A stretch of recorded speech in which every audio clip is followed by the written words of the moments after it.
What is up, everyone? The day has come. We are finally dyno tuning the SRZ. First time this car has been on this dyno, correct? I think so. On this dyno, yes. I think so, so that's pretty cool. Time. I'm excited. So, as you guys know, we've been doing the new top mount setup on my SR20. We got the G25 660 Future Fab Manifold, tile wastegate, Johnny Shits downpipe, and now we're gonna see how it does. So, I'm really excited for two reasons. First off, I really want to hear the car on their load. It sounds so cool just revving out. And two, the Z has never made a lot of power. If you guys have been following this build for a very long time, it's always been cursed. I think last time I made like 300 horsepower, but I had to put a lot more boost in than it wanted to. Gone through some trials and tribulations with this car. This car has seen more dyno time than any car around here. But that being said, I'm very grateful to this car because I learned a lot about tuning with this setup. I probably tuned this car from scratch probably 15 times. You guys know for the longest time, it just wouldn't make power and we couldn't figure out why. We basically ended up replacing everything, and the last thing that needed to be replaced was the turbo. Though I'm pretty much 100% sure it was a turbo, today we're gonna find out. So it is a big day. Huge day. Huge day, but I'm very nervous. I mean, it's a G25 660. This is the ultimate turbo right now. Don't let the size fool you because these things make silly power. That exact turbo was on the Adams 1JZ. I think it made over 600 horsepower. That's silly. Doesn't make any sense. But since we have a stock SR here, that is not gonna be the case. We're gonna end up in the 300 to 350 horsepower range. Maybe more on the 350 side. Maybe more than, okay. I like the, okay. So since I'm expecting this turbo to spool up very quickly, we're gonna be basically determining the power curve by what, Ant? The electronic boost controller. Yes, sir. So by controlling the boost, we can control the power bands. At the end of the day, it is a stock SR, so we can't make too much torque or we'll spit rods out of this thing. What spring is in the wastegate right now? 8, I think. Oh, 8. So we're gonna do a baseline on 8.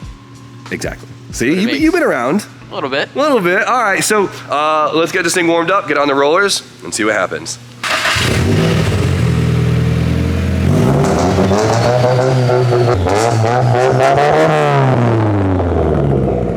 Dude, I love it. It sounds good. I usually don't like loud cars, but dude, it sounds good.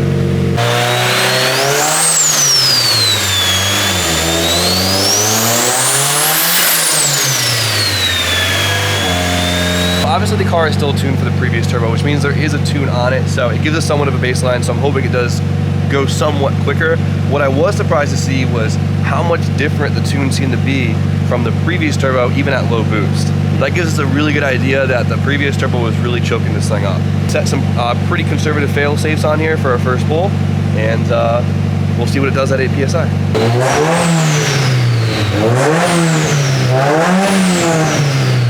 Never get sick of that. These are the greatest headphones ever. Smart.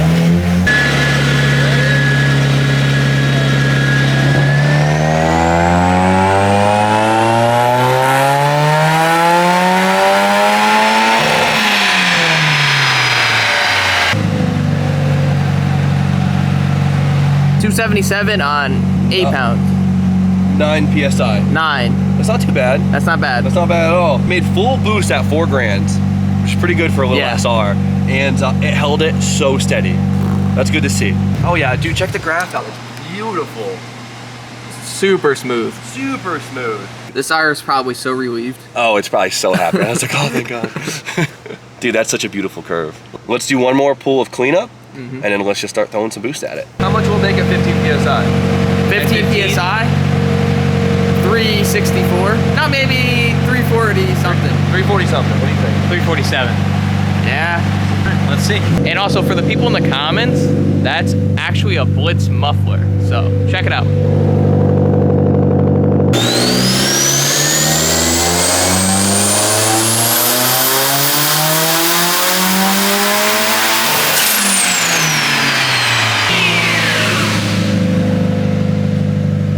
Yes, sir. She's nice and happy.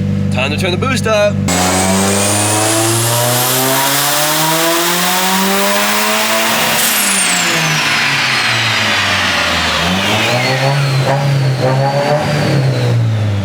We're getting somewhere. We're getting somewhere. How much boost do you think that was? 13 pounds. No, 12 pounds. 12 pounds. Should've went with your first guess. What was it? 13 pounds. That's not bad, dude. That's not. It's not bad at all. It's very consistent. The gate is controlling it very well. Let's see that curve. Yeah, look at it. It's just up everywhere.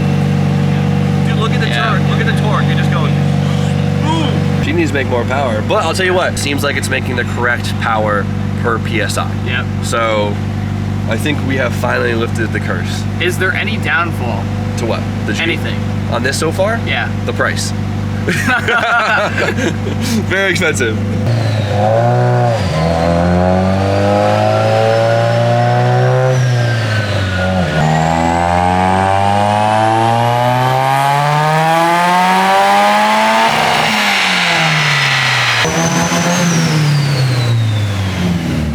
347. 347. RJ said that. What? How many Did pounds he? of boost is that? We're not gonna tell him though. Dude, it loves it. It absolutely loves it. 15 PSI. Wow. Rattled my brain a little bit back there. Yeah? Oh yeah. Real loud? Yeah. Oh yeah. Now it's flowing some air for sure. All right, so as of right now, the more boost we throw out, the more power it's gonna make, right? That's just how it goes. As you can see, the torque curve is a very good representation of the boost curve. As the boost ramps in, it makes full boost at 4 grand, which is full torque, and then it holds it flat. Obviously, the torque falls off just a little bit because of the efficiency of the engine to flow it, but it's actually holding it pretty damn well, which means we can honestly probably rev this thing out even farther. We're only going like 68 because I'm playing it conservative. As you guys know, rocker arms, SR20s, all that stuff. I'll probably bring up to like 72, 74. It'll stay together forever, like if we can get the limiter settings right, all right? I don't want to stir the comments up here because SR and limiter settings, very sensitive. So, power isn't going to blow this engine apart. Torque is. Power is just a function of torque, right? So as of right now, we're making peak torque at around 4,800 RPM, right? And then it slowly falls off. If we can actually ramp our boost out to bring our torque flat, we will actually make quite a bit more peak power while maintaining the same level of safety, right? So let's do that. Let's try and keep the torque down. We'll try and keep the torque in the low 300s to keep this thing alive. But let's bring this power up to, I don't know, 375-ish. I think we could do that. This one's gonna hit good.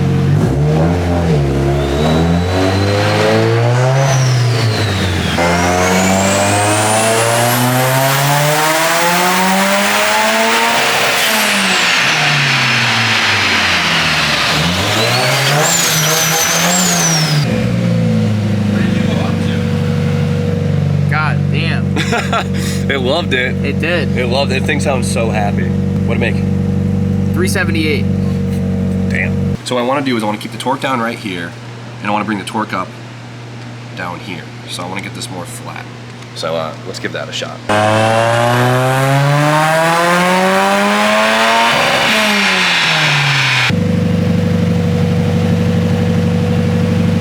I just tried to make the same peak power, which we did, which is really nice up here.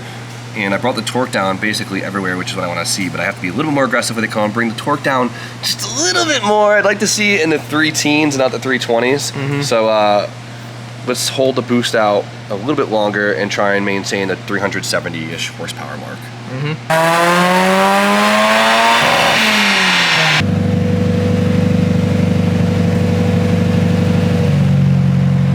So this is a pretty good representation of what I'm talking about. So right here, we made less torque, right? We made about 6 foot-pounds of torque less, but we made 11 horsepower more. So if we can keep the torque down and make the horsepower higher, we're winning, right? We're keeping it safer, but making more power. As you can see, though we lost a little bit of mid-range torque, we lost a little bit of mid-range power, we kept the torque flat. And we only made a little bit more torque down low, but it made us have a higher peak power. And so that's gonna keep that power band, like keep climbing, and it'll give you that nice high peak horsepower number you want, so you can tell your friends so they think your car's a lot faster than it is, right? So if we can maintain this flat torque curve and just bring it up to like 315 foot-pounds of torque, we should make around 370 horsepower. That's the goal. So let's do that. This is the one. This is the money.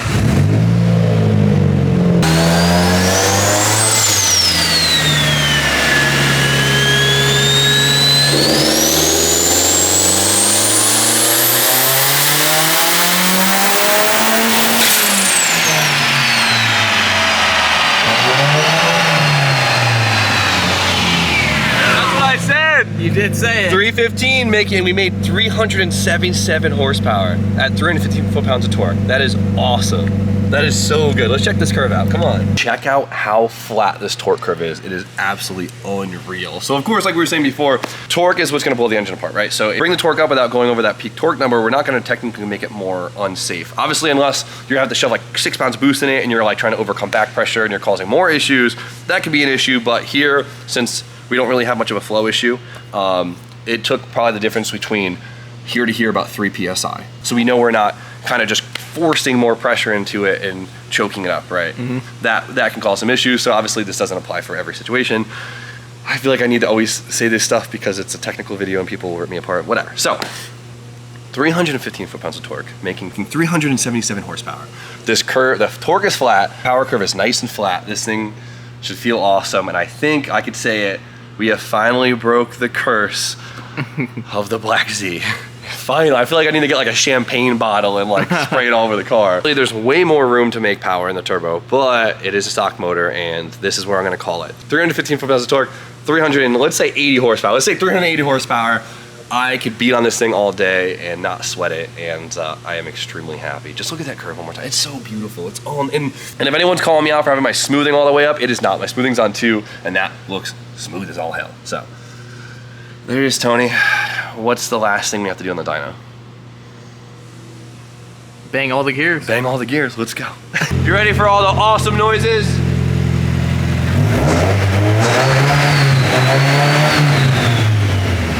Got the throttle? Jeez, yeah. That would be fun to do, but not today. Damn, the G series. Oh, you heard it in person? I haven't heard it in person. I saw it. Why does it sound? I saw it. What do you mean, why does it sound like that? What do you? It sounds different. Why did? We hear it? I mean, I can add a resonator. We got room for it. All right. No. Keep it as is. Alright, let's It's already got it. That's the move. Help him, Brian. put that somewhere.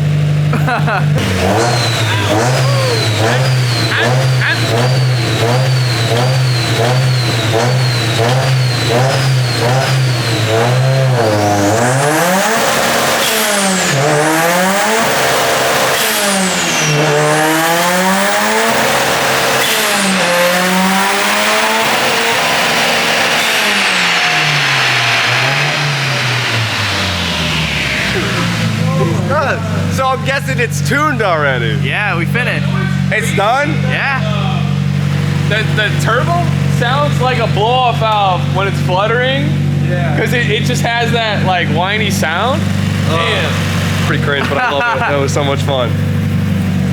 You haven't blown one up yet doing that dumb shit. If the car would blow, if the car blows up doing that, it shouldn't have ever left the dyno. You don't want it. You If don't the car want it. blows up doing that, you don't want it. That's the final test. No, exactly. I'd rather blow it up here where we could push it onto a lift than have to tow it from down the road. It's the final test. What do they say, buddy? SR good. SR good. Let's drive it. You know what this means? No? We broke the curse. Oh, this is the curse of the Z. We broke it. You just needed a G series. That's it. Now you know what the real test is. What? You gotta race it. Race? Well, oh, the two Z's. The two Z's. Yeah. Because it was never worth racing. I know, but the red Z still makes a lot more power. Yeah, but you never know. You never know. This is what I'll do. I'll put, That car's a pain in the ass to shift. I'll put DJ in the red Z, and then maybe I'll have a chance.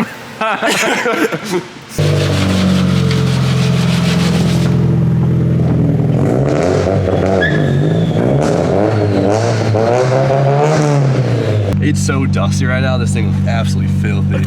Hopefully it blows off a little bit. Dude, I'll never get over this turbo noise. I mean, we all know it's not going to be a race car, right? This car was never meant to be a race car. This car, What it was though? for what it was, though, exactly. This car was just supposed to be a fun cruiser, looking hot, having fun, doing an SR swap in a Z because I could. You know what I mean? Like, I feel like not every car needs to have a purpose. Sometimes you just can build a car because you want to build a car, right?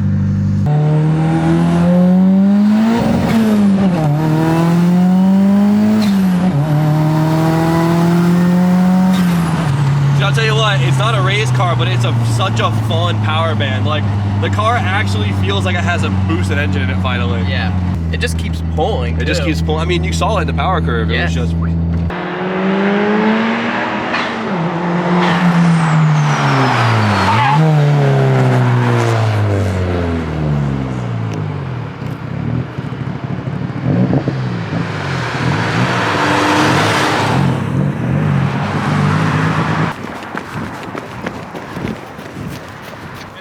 I blew the map sensor reference blew off. Oh. Yeah. It sounded bad though, didn't it? Yeah, it did. Alright, where is that stupid vacuum line? See? That'll do it. Yep. If anything can fail, that's probably the best thing that can happen. I got real nervous. How's it sound? Sick. Sick, yeah. You know, it's not the fastest thing in the world, but it's really fun to drive. I guess that's all that matters, right? Mm-hmm.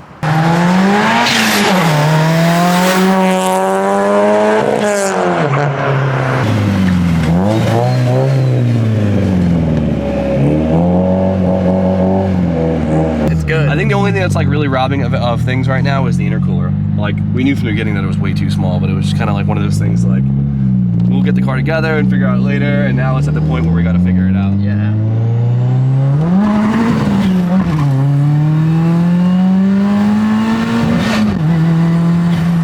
Grinded third pretty bad, but it's definitely an awesome car. The drivetrain feels so at home now, and it makes all the right noises. The curse has finally been lifted, and your boy couldn't be happier. The Black Z, well, she's a gem. Better hurry up, Aunt. They're coming. They're coming. I'm trying. Oh my God, how to ruin a fresh wash. You're screwed. All right, so before we end the video for today, because we got a lot of stuff going on, there's one thing that I need to talk about because I've been seeing it in the comments quite a bit, and that is my JDM 99 spec front bumper that I've had for like ever. If you guys have been following this build forever, you would know that I bought this like when I started building the car. This is a factory Nissan bumper. It's kind of like I'd consider it like the Type X bumper for the Z, right? So the goal was to obviously get this thing painted right away and getting the car looking very JDM spec. It sounds kind of corny to call it like that, but that was the goal. I love this bumper, and it was sitting in Brian's shop for like 2 years, and I repoed it last year, and it's been sitting in my shop ever since. And the big issue is the bumper just can't be painted and thrown on. The clear coat on my front end is a little iffy. The hood's not too bad. The fenders have faded a little bit, and then the front nose panel is pretty damn bad, so it needs to be painted and then blended. So I need to find a place that will take the whole car, and as you guys know, throughout the years, we've had a really hard time getting like things painted, especially bigger things painted, because the body shops in the area, even though we have quite a few, it's like all they want to do is insurance work, which I don't blame them, right? Because the insurance work pays the bills. Geico's gonna pay a lot better and a lot quicker than some kid with a 30-year-old car, right? So, and I also get a lot of questions asked about the side skirts. They're still in Type 3s, and they aren't painted either. It's just like the factory plastic look of it. So sometimes it looks like it's painted. Most of the time you can tell it's not painted. And I also have rear spats. So technically I have like a whole kit for this thing, and it would honestly make the car look absolutely amazing, but the whole ongoing theme of needing things painted continues. But the car also needs a pretty bad color correction. It was really nice when I got it, but over the years of sitting and too many hand washes and whatnot, and a lot of dyno sessions rubbing up against it, has really got the clear coat looking not too good these days. I mean, look how hazy that is. But nothing we can't fix. So now that the car is running amazing, I'm more excited on it than ever. So realistically, I need to start really hustling and trying to find someone that will take the car, correct it, and paint the front bumper, get it all together, because honestly, it'll look amazing. It'll look so good, even with the front lip. As you guys saw, I have it mocked up. It'll just look too damn good. So I'm gonna end it before I start rambling on anymore, but it made great power. It feels amazing. It's like a whole new swap in the car, and I'm so happy. But I gotta end it before the camera dies, so you guys know the deal. Like, comment, subscribe, stay tuned for more content, and we'll see you guys very shortly.